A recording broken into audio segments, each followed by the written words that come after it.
காவிரி பிரச்சனையில் உன் கருத்து என்ன, முல்லை பெரியார் பிரச்சனையில் உன் கருத்து என்ன, இப்படிலாம் அதெல்லாம் பற்றி உனக்கு என்ன தெரியுமா அப்படின்னு கேட்க ஆரம்பிச்சிருவாங்க. ஐயா, உலக மகா மேதைகளே, ROV, ரிமோட்லி ஆப்ரேட்டட் வெஹிக்கிள், அதை வச்சு தண்ணிக்குள்ளேயே போய்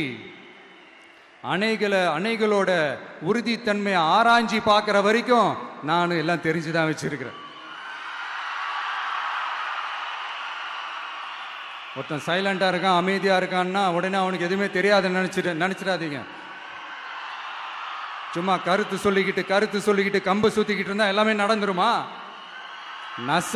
நசன் பேசி அதை கேட்டு மக்கள் வெறுத்து போயிட்டாங்க. உருப்படியா ஏதாவது யோசிங்கயான்னு மக்கள் நினைக்கிறத யாருக்கு தெரியுதோ தெரியலையோ, எனக்கு அது நல்லாவே தெரியுது. உரிய இடத்துக்கு போய் சம்பந்தப்பட்டவங்களோட பேசி அதுக்கான சொல்யூஷன் என்னன்னு தெரிஞ்சுக்கிட்டு அதை ப்ராப்பரா எக்ஸிக்யூட் பண்ணணும்.